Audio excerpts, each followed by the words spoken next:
आप बेशक पैसे को मन का जीवन का केंद्र न बना लें, लेकिन इतना तो कमाए ना कि पैसे के लिए हाथ ना फैलाना पड़े। और पैसे के लिए फिर अगर हाथ फैलाओ तो अपरिचितों के आगे फैलाओ, जैसे एक भिक्षु करता है।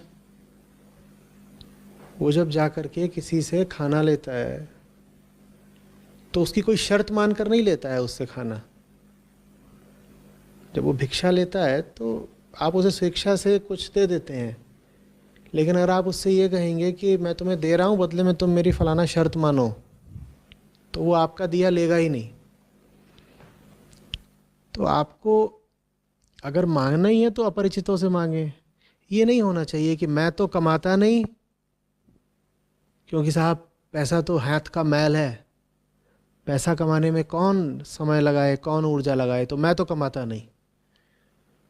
कमाता नहीं लेकिन खर्चता खूब हूँ। खर्चते कहाँ से हो? वो उसके लिए बड़े भैया हैं, ताऊ जी हैं, पिताजी हैं, माता जी हैं, पति जी हैं, पत्नी जी हैं। न कमाना बहुत अच्छी बात है, पर जो कमाए नहीं फिर वो खर्चे भी नहीं, वरना ये बड़ी अजीब स्थिति हो जाएगी कि कमाते तो हम नहीं हैं। क्यों? क्योंकि पैसा तो मोह माया है, लेकिन खर्चने में हम किसी से पीछे नहीं है। क्यों? खर्चते समय मोह माया नहीं रहता पैसा, या बस कमाते समय ही मोह माया रहता है?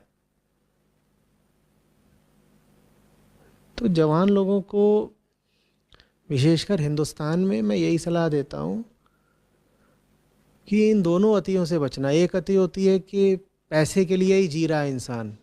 उसे पूछो क्या कर रहे हो, अगर पैसा कमाना है, उसे और कुछ समझ में ही नहीं आ रहा, बस पैसा है। दूसरा ये है कि 28 के हो गए, 30 के हो गए, 35 के हो गए, अभी भी घर में बैठे हैं। कोई पूछे तो क्या बोले, अरे साहब आप बहुत पैसे की बात करते हैं। पैसा तो बहुत छोटी चीज़ है। जीवन में तो प्रेम होना चाहिए, आनंद होना चाहिए, जीवन में तो भगवत्ता की खुशबू होनी चाहिए। आपने पैसे की बात क्यों कर दी? घड़ी देखो तो रोलेक्स की, जूता देखो तो नाइकी का, और कह रहे हैं कि पैसा तो मोह माया है। वो चीज़ ठीक नहीं लगती है। ठीक है, तो तुम नहीं कमाना चाहते, मत कमाओ, पर फिर खर्चना भी नहीं।